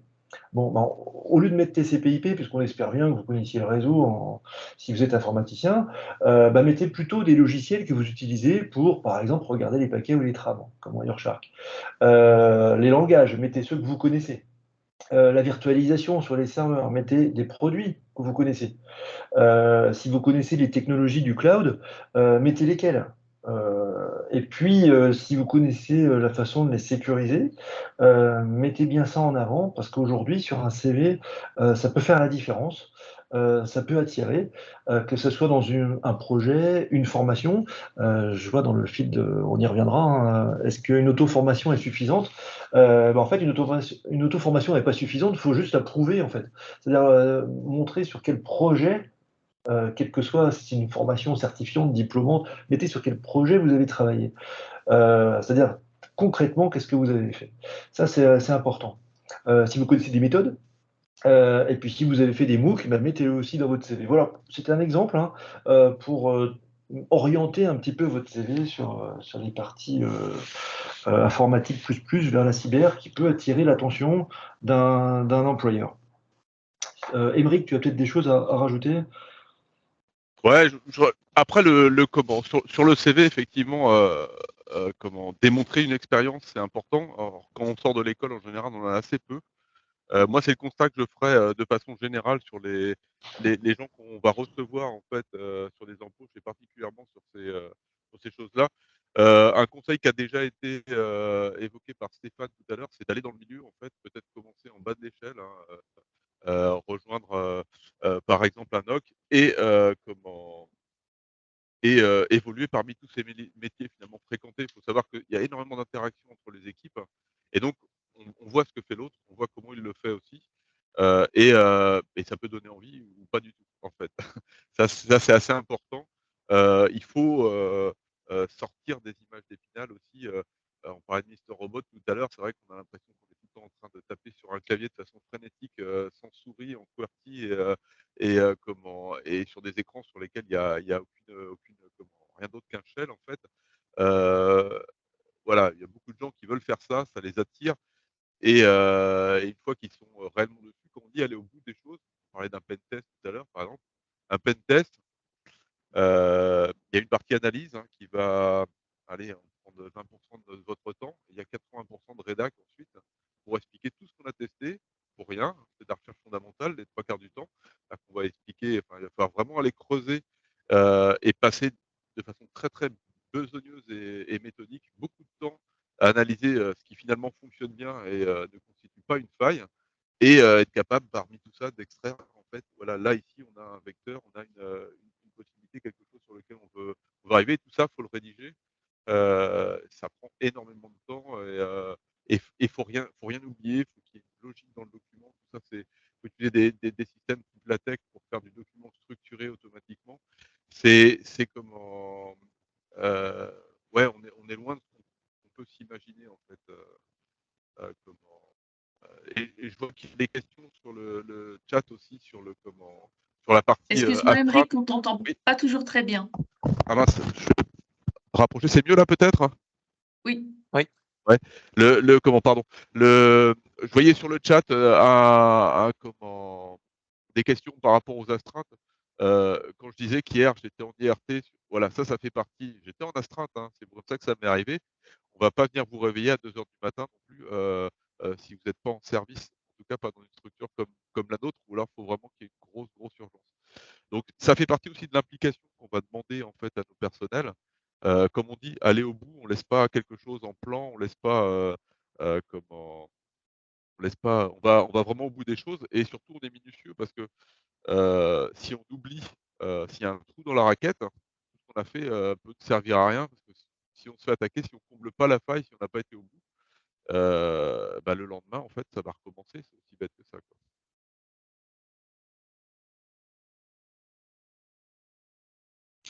Merci, Aymeric. On termine par toi, du coup, Thierry, sur ce qu'il faut retenir. Voilà, donc ce slide reprend un petit peu tous les points clés. Donc c'est la cyber, on en trouve aujourd'hui dans toutes les entreprises, plus ou moins marquées, mais de toute façon, toutes les entreprises, vous l'avez vu dans l'actualité, ont des problèmes de cybersécurité. Donc de toute façon, les dirigeants ont aujourd'hui cette problématique à résoudre et donc d'embaucher, de former leurs gens, de monter en compétences. Et donc ça, c'est quelque chose de très important aujourd'hui, début 2024. Comment on comprend comment ça se passe? Justement, on peut suivre des études, on peut regarder ce qui se passe en faisant de la veille. L'ingénieur cybersécurité, il n'y a pas que ça dans la vie. Il y a des techniciens, il y a aussi tous les métiers qui sont autour, avec l'ANSSI qui a publié tous ces métiers dans le faire ou dans le faire. Donc ça, c'est important. On peut faire, par exemple, je développe un logiciel de sécurité, je suis dans le faire, ou dans le faire, c'est-à-dire je vais demander à un sous-traitant de me le faire pour moi. Donc il y a des différents parcours de carrière, de formation, c'est très nombreux. On peut être informaticien, basculer dans la cyber et revenir informaticien. Enfin, il y a beaucoup d'échanges très enrichissants et très valorisés aujourd'hui. Il y a des labels pour certaines formations qui sont fixés par l'ANSSI, SecNumEdu. Donc, il y a sur le site de l'ANSSI toutes les écoles qui ont ce label-là, qui sont un gage on va dire, de sérieux dans le contenu des formations, mais il y a tout type de formation, hein. Il n'y a pas que de l'ingénieur. Le recrutement est basé, on l'a dit là, juste avant, sur le savoir-faire et surtout le savoir-être. D'accord? On peut pas tout savoir. Par contre, si on est rigoureux, si on est motivé, si on sait travailler en équipe, voilà, tout ce qu'on a abordé tout à l'heure, ça, c'est un gage à l'entretien de recrutement qui est très, très important. Parce qu'après, on peut toujours vous envoyer en formation pendant 3 jours ou une semaine ou un mois ou 3 mois sur une nouvelle techno, sur un produit. Et le dernier point, c'est que le bassin rennais et la Bretagne plus généralement est une cyberplace reconnue aujourd'hui, hein. L'ANSSI installe une antenne à Rennes, c'est pas pour rien. Les acteurs, que ce soit les gros acteurs ou les petites startups aujourd'hui, les labos de recherche, voilà, on a la chance en Bretagne d'avoir cet écosystème très riche, que ce soit en emploi et que ce soit en formation. D'accord? Donc ça, c'est très important, hein, à retenir pour cette présentation.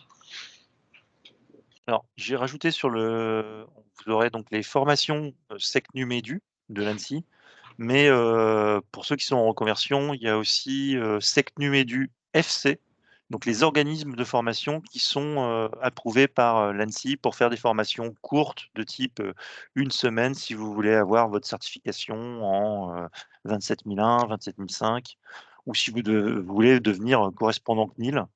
Ce sont des formations courtes et l'ANSSI a délivré aussi un label SecNumEdu FC pour la partie formation continue. Voilà.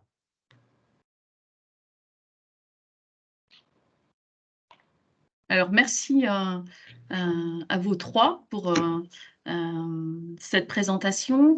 On va passer au temps des questions. Maëlle, je te laisse prendre la main là-dessus. Oui. On peut le faire. Alors, du coup, on va commencer par on va reprendre la toute première question La qui toute a été première mise, question. Ouais. voilà, qui a été mise par Team Ruf. Donc, existe-t-il des formations 100% à distance? 100% à distance, oui. Dans la formation continue ou dans la formation initiale, il y a des instituts, des écoles privées qui proposent des campus à distance. Donc, vous vous spécialisez dans le domaine sans jamais mettre un pied à l'école. Donc ça existe. Si vous voulez, moi je connais donc, vous pouvez le faire au travers de Epitech qui propose Supinfo, qui propose des campus à distance. Ensuite, alors c'est à moitié à distance parce qu'il y aura quand même le stage à valider, mais vous pouvez faire aussi le master spécialisé de l'UTT via la plateforme Open Classroom. Donc là, vous faites les 9 mois d'études ou 6 mois d'études chez vous, à votre rythme, et après, vous enchaînez sur 6 mois de stage pour valider. Alors voilà, les études sont à distance, mais le stage peut être proche de chez vous, pas forcément à côté de l'université technologique de Troyes. Moi, je rajouterais juste une question par rapport à ça, du coup, en lien.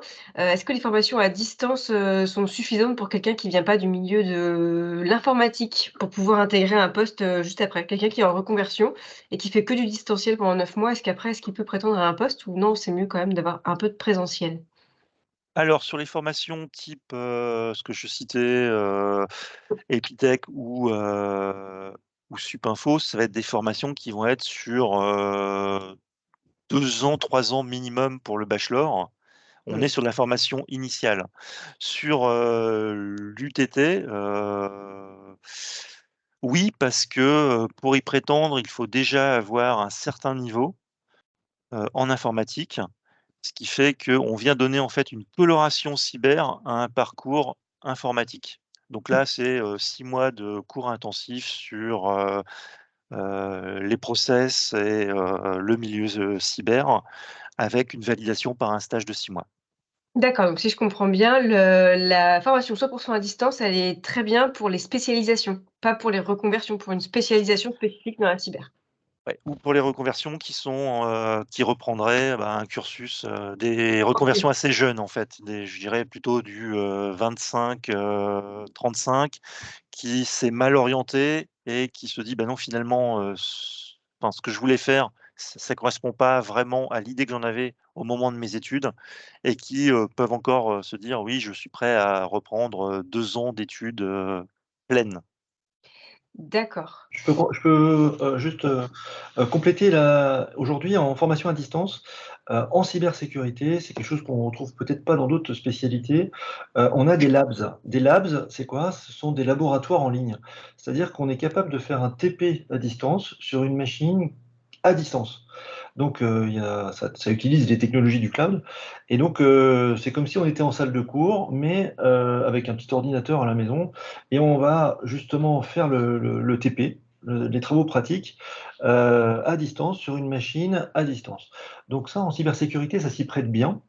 Il y a beaucoup de sites, qui proposent des labs, LABS, hein, ce sont des laboratoires, en ligne et c'est très enrichissant parce qu'on va à son rythme et on peut en faire un peu plus si on n'a pas tout compris. Donc dans ces labs, on parlait tout à l'heure de Udemy dans certains MOOC ou même le CNAM, le Conservatoire national des arts et métiers, qui propose des UV, donc des unités de valeur en cybersécurité, avec des TP en ligne. Et ça, à son rythme, parce que tout le monde est un cas particulier au niveau des disponibilités et au niveau de sa rapidité de montée en compétences. Voilà, donc ça existe, euh, que ce soit pour les formations initiales ou les formations de spécialisation. Très bien, merci. Merci. Alors, il y a Pierre-Yves qui posait la question: «Quel est le parcours si l'on souhaite devenir formateur?» Alors, formateur ou enseignant? Alors, parce que, alors enseignant, si on veut devenir enseignant, on va plutôt aller sur, des personnes qui ont un bac+5, qui sont un peu spécialisées ou qui ont un doctorat, et on pourra devenir enseignant, en faculté ou dans des écoles, d'ingénieurs. Maintenant, formateur, on peut être formateur en sensibilisation, pour les entreprises, on peut être formateur en analyse de risque, on peut être formateur, dans plein de choses. Donc parfois, moi je vois des formateurs, ils ont juste, travaillé un peu, leur EBIOS-RM, qui est la méthode française utilisée pour l'analyse de risque. Ils ont passé leur certification, ils se sont mis à leur compte et ils donnent après, des cours, dans des établissements, en étant, formateurs. Donc ça peut aller très vite. Si voilà, mais devenir formateur, c'est beaucoup plus facile que de devenir enseignant, et on a une telle pénurie de formation qu'il y aura toujours du travail. Il y a énormément de postes à pourvoir, hein, et les établissements sont en recherche de formateurs, donc vous êtes les bienvenus aussi. Merci. Franck, nous dit: «J'ai 30 ans et je possède un bac+4 qui n'est pas lié à la cybersécurité. Vers quelle formation puis-je me diriger pour, me former au pentest le plus rapidement si possible?» Alors je suppose que c'est un bac+4 en informatique? Parce Mmh. que si c'est un bac+4 en droit, j'ai bien aussi des formations pour arriver en cybersécurité, mais pour être pentester, ça va être un peu difficile.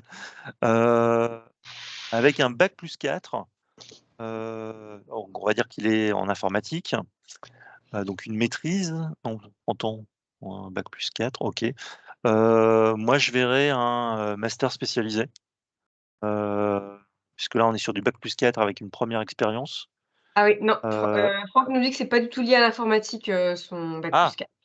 ok. Eh ben, du coup, c'est un bac+4 en quoi? Ah, je regarde en même temps. Ne l'a pas. Ok.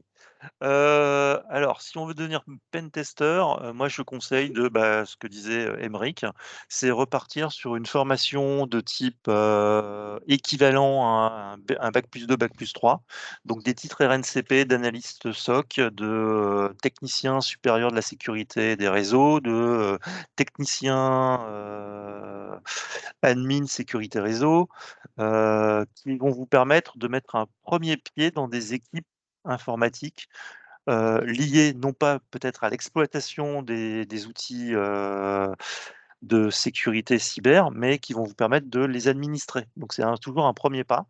Et ensuite, c'est de monter en compétences en interne, sachant que beaucoup d'entreprises auto-forment ou payent des formations pour évoluer. Donc là, on serait sur des établissements de type ENI, EPSI, Simplon, EFTL, qui vont proposer des formations courtes qui vont vous permettre de mettre un premier pied dans des sociétés. Alors, peut-être pas pen tester au début, mais acquérir au bout de 2-3 ans les compétences nécessaires pour évoluer à ce poste. D'accord, merci. J'espère qu'on a bien répondu à la question. Alors, on a une autre personne qui nous dit: «Je suis ingénieur génie civil. Est-ce que je peux postuler pour un master en cybersécurité et est-ce qu'il y a des formations accélérées?» Un profil ingénieur génie civil. Alors, un profil ingénieur génie civil, c'est un peu embêtant. Ça va être un peu éloigné d'ingénieur cybersécurité informatique. Par contre, il y a tous les métiers de la sûreté qui peuvent être intéressants, la sûreté physique. De plus en plus maintenant, on voit dans des grands groupes un regroupement entre la sécurité et la sûreté. Donc la sécurité, alors on n'utilise pas les bons termes en français par rapport à l'anglais, mais donc du coup, la sûreté va être tout ce qui est physique et la sécurité, tout ce qui est plutôt numérique, non physique, ce qui est l'inverse en anglais. Mais du coup, se rapprocher peut-être d'établissements. Je sais que EDF, sur la partie centrale, serait très intéressé par des ingénieurs génie civil pour tout ce qui est structure, matériaux, et pourrait évoluer au sein d'un RSSI, donc ce qu'on appelle des RSSI, donc des responsables de la sécurité des services d'information industriels. C'est-à-dire que sur chaque site, je suppose que ça doit être valable sur les barrages aussi, mais en tout du moins, c'est valable sur les centrales nucléaires. Ils ont des RSSI spécialisés dans l'industriel, donc tout ce qui est l'OT et la structure des matériaux. Donc peut-être commencer par ça. Maintenant, s'il veut vraiment devenir, c'est bac+5, c'est essayer de raccrocher un master spécialisé. Par D'accord. contre, c'est pour avoir suivi des personnes en reconversion qui font des masters spécialisés, c'est une année qui est très difficile. Non, mais je veux dire, faut s'y préparer, hein, faut préparer sa famille aussi, parce que la charge de travail est énorme. D'accord, merci. Ensuite, il y a Adrien qui pose la question: «L'auto-formation est-elle reconnue dans la cybersécurité ou bien faut-il absolument passer par une formation diplômante, même courte?» Ouais, c'est ce que j'ai répondu tout à l'heure. En fait, c'était Ouais, le fait de le prouver, en fait, hein. Vous pouvez tout à fait, faire un parcours, en autonomie, choisir, certains modules qui vous manquent, certaines compétences qui vous manquent sur internet avec, des formations courtes ou un peu moins courtes, payantes ou gratuites, il y a de tout. Quand on dit payante, il peut y avoir des formations à 30 € pour une dizaine d'heures qui peut suffire pour certains modules et puis sur, Funmook, c'est gratuit ou Open Classroom et du coup avoir des sessions plus longues. Il y a également, ce qui est intéressant dans le monde de la cyber, ce sont des bootcamps. Alors les bootcamps, c'est quoi? Ce sont des sessions très concentrées, avec principalement des TP, et qui vont aborder une problématique. Tout à l'heure, on parlait du pentest, mais on peut parler d'autres domaines dans la cyber.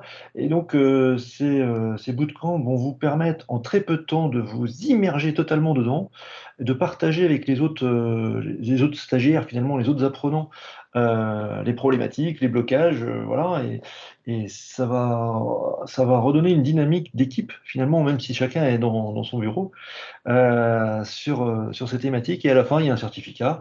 Alors après, c'est suivant le temps que vous y avez à y consacrer. Mais en effet, pour du pentest, si vous manque des blocs de système, de réseau ou de scripting, c'est là qu'il faut compléter ça avant d'être pentester. Il va falloir compléter ce socle numérique avant de commencer des vraies formations de pentest. Vous pouvez également vous tester sur des plateformes comme Rootme, ROOTME, qui incite à justement se challenger, à essayer de résoudre des petites énigmes en essayant de casser les choses petit à petit et en progressant. Rootme, c'est gratuit.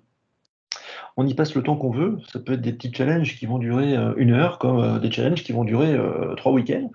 D'accord, donc ça, chacun il met le potentiel. Et d'ailleurs, sur un CV, quand vous avez fait du Rootme, ça vaut une formation.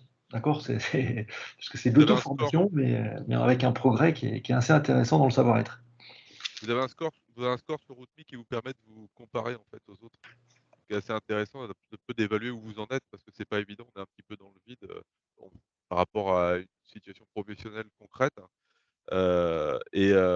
Ouais, c'est quelque chose qui est assez intéressant à développer. Et après, il y a les CTF, il y en a pas mal aussi d'organisés. Il y en a un très gros à Rennes, évidemment, qui sont des concours, en fait. Ça dure une nuit complète. La nuit du hack, vous devez connaître, on a un peu l'équivalent à Rennes, un tout petit peu plus petit, à peine. Et ce sont ouais, des exercices intéressants, surtout par l'échange qu'on va avoir. On est 12 heures derrière, il ne faut pas croire qu'on code en Python pendant les 12 heures non-stop. On va surtout beaucoup échanger en dehors des ateliers, on va dire. Très bien. Merci pour ces précisions.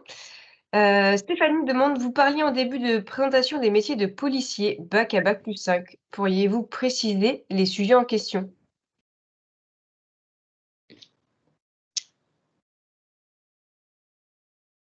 Alors, policier. Actuellement, on a la PJ, donc la police judiciaire, qui est en train de monter un pôle cybersécurité sur Rennes. Et ils cherchent des profils plutôt informatiques, puisque les policiers, dans ces cas-là, ont plutôt des compétences en juridique. Et notamment retrouver des preuves sur un disque dur, retrouver des preuves sur un ordinateur. Donc ils sont en train d'embaucher. Donc vous serez au sein de la police judiciaire, hein, qui est à peu près donc de la police scientifique. Donc ils recherchent plutôt des bac+5 en informatique avec un profil, hacker, éthique. Et voilà. Mais la police scientifique recherche aussi des compétences, pour traquer des cybercriminels. Donc la police judiciaire enfin la police judiciaire, police scientifique, les polices sont en train de se structurer pour avoir des petites unités, de,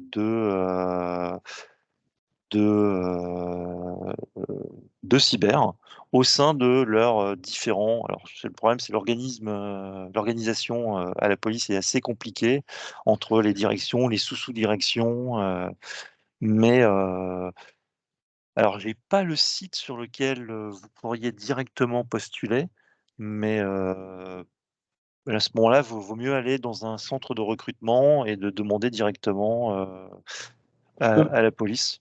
Non, bah, Je, tu peux peut-être connaître, ouais, toi. je vous partage quelques. Vous voyez le slide? Oui. Ok. Donc, que ce soit le ministère des Armées ou le ministère de l'Intérieur, il y a des acteurs aujourd'hui qui recrutent largement. Donc, vous les voyez ici. Si jamais vous voulez, faites une petite photo de ça ou un screen de ça. Sinon, je pourrais vous l'envoyer. Il n'y a pas de souci. Donc, il y a plusieurs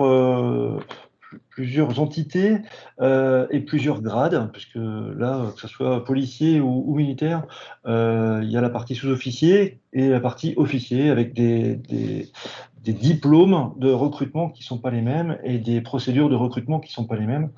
Vous pouvez également être contractuel, c'est-à-dire qu'ils ont aussi des embauches où on ne rentre pas militaire ou policier, mais sous contrat, avec des contrats de 3 ans, 5 ans, qui sont très intéressants parce que souvent ces entités-là forment largement à l'arrivée en poste.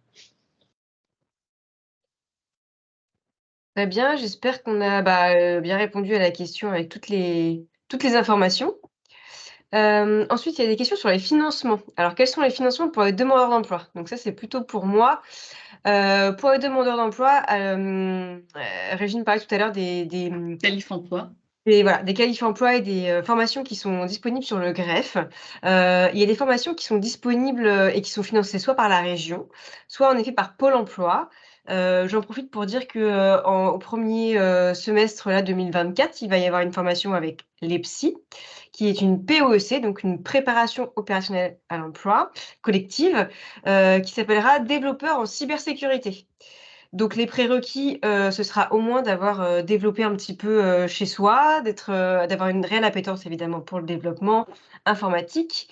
Voilà, si vous avez déjà développé ou fait des MOOC, comme on l'a dit tout à l'heure, bien le mettre sur le CV pour pouvoir passer ensuite les tests pour intégrer ou pas cette POEC, qui est une formation intensive sur 3 mois. Donc voilà, après en général, c'est pour reprendre de l'alternance ou une autre formation plus on va dire, plus complète ensuite. Mais c'est une bonne première formation. Donc je vous invite à être vigilant puisqu'elle démarrera en mois d'avril. Donc ça sera mis en ligne, je pense, sur le site du greffe au mois de février-mars. Donc voilà, donc je vous invite vraiment à rester vigilant Et c'est sur là-dessus. Rennes, du coup, hein, Maëlle. C'est sur Rennes, tout à fait. Voilà. C'est à l'EPSI. Donc, alors que, sur Qualif Pour emploi, alternance. vous pourrez trouver également des formations qui se déroulent sur Rennes, mais pas que. Donc, puisque c'est l'offre qualifiante de la région Bretagne, donc vous avez des formations sur d'autres territoires. Voilà, et donc du coup, c'est des Mais formations effectivement, il faut qui sont entièrement financées, soit par la région, soit par Pôle Mmh. emploi. Mmh. C'est bien indiqué sur le site du greffe, si c'est financement personnel privé ou si voilà, vous pouvez avoir une prise en charge. Ensuite, je crois qu'on demandait s'il y avait des formations à distance, quel financement pour les formations à distance? Bah, c'est pareil, alors il existe des formations notamment chez Open Classroom à distance, financées par la région, sur le cas du Bretagne Emploi, et donc tout ça, c'est pareil, vous allez les retrouver sur le site du greffe. C'est vraiment le site phare pour retrouver toutes les formations qui sont financées ou pas par la région ou par France Travail. Pardon, j'ai dit Pôle emploi, mais c'est France Travail. Dans le chat, je vous avais mis un lien sur le greffe, plus sur la page cyber, mais à partir du moment où vous allez dessus, après, vous pouvez trouver effectivement l'ensemble des formations. Il y a un moteur de recherche et normalement, voilà. Et vous avez aussi le site de IDEO sur lequel vous pouvez aller pour rechercher également des formations. Je vais vous le mettre peut-être en lien. Je ne sais pas Est-ce qu'on s'il y avait d'autres questions, du coup. ouais, il y a encore une autre question, mais est-ce qu'on a répondu déjà à la question pour la formation? Est-ce que déjà ça vous donne, ou au moins où chercher l'information? Parce qu'il y a tellement de formations qui existent, on ne pourra pas vous dire quel type de formation est financée ou pas. Voilà, super. Bon, elle me dit oui. Ensuite, Babacar a un parcours, une licence en génie informatique depuis 2013 qu'il a eu au Sénégal. Un master qui n'a pas fini à Vannes, aussi à Supinfo. Donc là, actuellement, il souhaite faire une formation administrateur infrastructure sécurité avec l'AFPA. Est-ce que c'est une formation adaptée à un type de parcours, voilà, donc du coup, fin d'études en 2014, si j'ai bien compris, monsieur Diop? Est-ce que la formation avec l'AFPA, ce serait, sur administrateur, infrastructure sécurisée? Ce serait intéressant pour ce monsieur. Déjà, c'est marqué infrastructure sécurisée. Alors, je ne la connais pas, celle-ci, mais bon, administrateur des infrastructures sécurisées, on peut supposer que c'est pour des postes en DSI où on va devoir implémenter les outils sur recommandation des RSSI.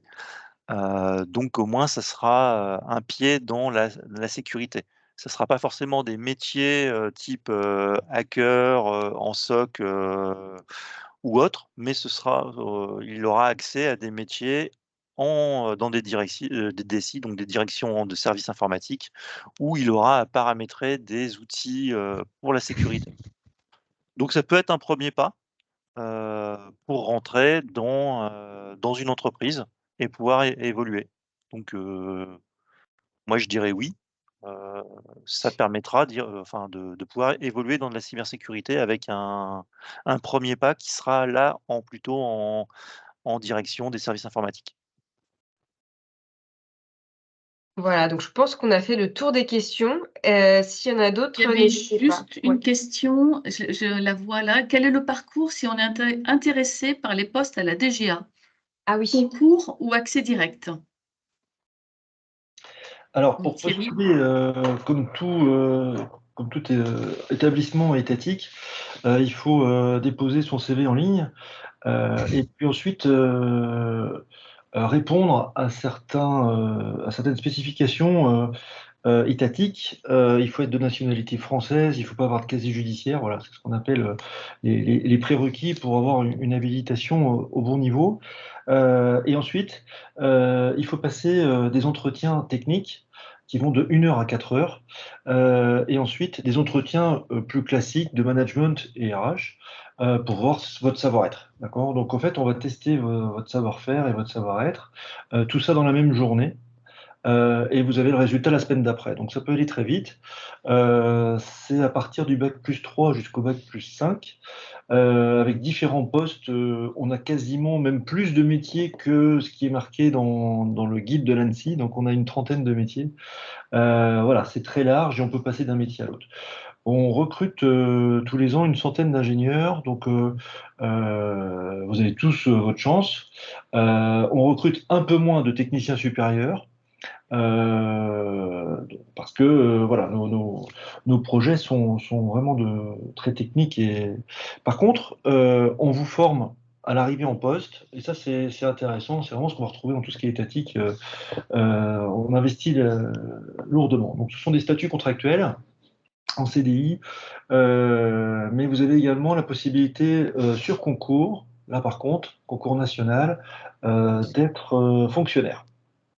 Donc vous êtes fonctionnaire d'État. Merci, Thierry. Je pense que cette fois-ci, on a fait le tour des questions, il me semble, Ah non, Maëlle? il y a une Non, nouvelle question qui vient encore d'arriver. une? Vas-y. Des connaissances en data science sont-elles recherchées en cybersécurité? Faut-il compléter par une formation en cyber? Oui, oui, c'est Ah, recherché. oui, je confirme, c'est recherché. Complété par une formation cyber, c'est toujours pas mieux, mais actuellement, oui, l'IA est en train de faire une entrée fracassante dans la cyber, et la cyber est en train de faire une entrée fracassante aussi dans l'IA. Donc on voit arriver des formations spécifiques qui regrouperaient les deux, en fait. Mais rien que déjà avec des connaissances en data science, vous pouvez prétendre à des entrées dans des groupes de développement, dans des entreprises qui développent des produits cyber, ou des sondes de détection de malware, de virus, qui utilisent de plus en plus de machine learning pour développer leurs outils. Il faut savoir que si je prends un outil qui s'appelle le SIEM, qui est en fait un un agrégateur d'événements, tout ce qui se passe sur le réseau, sur les ordinateurs, enfin tout. On est bien d'accord qu'un humain ne peut pas traiter le nombre d'infos qui passent à la seconde pour une entreprise. Donc ce sont des IA qui traitent en premier niveau ces échanges, ces événements, Et donc, il faut des compétences, même pour les ingénieurs en cyber qui développent ces outils, il faut des compétences en data science. Donc oui, c'est des compétences qui sont recherchées. Et c'est d'ailleurs complémentaire aujourd'hui sur les éditeurs de logiciels. Enfin, ceux qui proposent soit des suites logicielles, soit des produits en cybersécurité, ils recrutent forcément des personnes en data science. D'accord. Donc là, est-ce qu'on a fait le tour des questions? Attends, J'ai parce que là, il y a l'impression. plus d'autres questions. J'ai l'impression. Donc, on arrive au bout de cette webconférence. Juste peut-être, moi, je voudrais redire ce qu'a dit Thierry Martineau sur le fait que la région Bretagne, on a vraiment la chance d'avoir un écosystème très, très riche et que la région Bretagne est la deuxième région après l'Île-de-France au niveau de la cybersécurité. Donc, c'est une place forte. Voilà. Qu'il y a une diversité, je pense que vous l'avez entendu dans les interventions de nos intervenants, il y a vraiment une diversité aussi d'acteurs et de possibilités du coup d'emploi, puisque on a des startups, on a des PME, des ETI et des grands groupes, mais on a aussi tout le volet étatique, tout le volet aussi de la formation qui est recherche. Donc il y a vraiment de réelles opportunités d'emploi et chacun peut trouver sa place, je dirais, d'opportunités d'emploi et de carrière. Donc voilà. Et puis la cyber, c'est vraiment un domaine qui fait sens, puisque l'objectif, c'est aussi de, alors comment je vais le dire, de protéger vos données, mais aussi les personnes. Donc voilà. Donc je ne sais pas si un petit mot de conclusion avec chacun de nos intervenants. Écoutez, merci beaucoup pour toutes vos questions. On voit l'intérêt. Et chacun a un parcours différent. Ne vous auto-censurez pas avec ça. Je pense que si c'est pas le mois prochain, ça sera peut-être dans 6 mois que vous pourrez postuler. Préparez-vous. C'est un investissement. Et après, vous allez vous éclater. Enfin, chez nous, les équipes cyber sont super soudées et c'est super intéressant. Voilà, merci à tous. Moi, je rajouterais que je vous ai laissé mon email dans le chat. Donc, si vous avez des questions, n'hésitez pas à les poser. Je dis pas que je répondrai dans les 24 heures, mais au moins, j'essaierai dans la semaine. Alors pour conclure du coup, j'ajouterais moi que en fait, dans les profils qu'on va retrouver, on va avoir clairement des geeks, donc des gens passionnés. Moi, à 8 ans, je commençais à faire du développement. Comme je l'ai dit tout à l'heure sur le chat, je sais pas si tu l'as vu, moi je suis prof de sport de formation, donc je suis vraiment pas du cru. Par contre, un ordinateur, je sais comment ça marche. Et voilà, ce côté geek est très, très important. Maintenant, il est absolument pas suffisant. La structuration, toute la partie gouvernance, à un moment, il faut aussi rentrer dedans. On ne peut pas être que l'un ou que l'autre. Donc toute la partie organisationnelle est très, très importante aussi. Donc ça, à un moment, faut l'acquérir aussi. C'est pas mal de soft skills, méthodologiques notamment.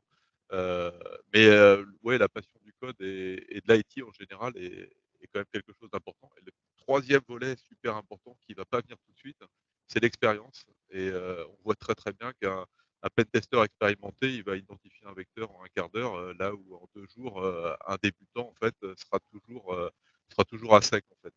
Donc l'expérience, voilà, faut en faire. Voilà, s'entraîner. Merci Émeric. Ouais. Juste pour finir, dire aussi que sur Rennes, on a la chance d'avoir l'European Cyber Week. Donc, je vous ai mis un lien avec le PEC, le pôle d'excellence cyber. Donc ça, c'est un événement aussi à ne pas rater. Et je vous ai mis également le lien par rapport au Braille CTF qui est organisé par BDI. Voilà, donc ça bouge, donc n'hésitez pas à aller sur ce type d'événement. Voilà, et donc moi, je vous remercie d'avoir participé aux événements de la semaine du numérique. Peut-être vous allez être, je vous retrouverai sur d'autres événements. Apparemment, cette présentation a bien plu. Vous pourrez la retrouver en replay normalement. Régine, Mm. on mettra ça en ligne par la suite. Voilà, si vous avez besoin de revoir et de vous réimprégner de tout ce qui a été dit. Merci à vous. Merci. Au Merci revoir. beaucoup à tout le monde. Bonne journée. Au revoir.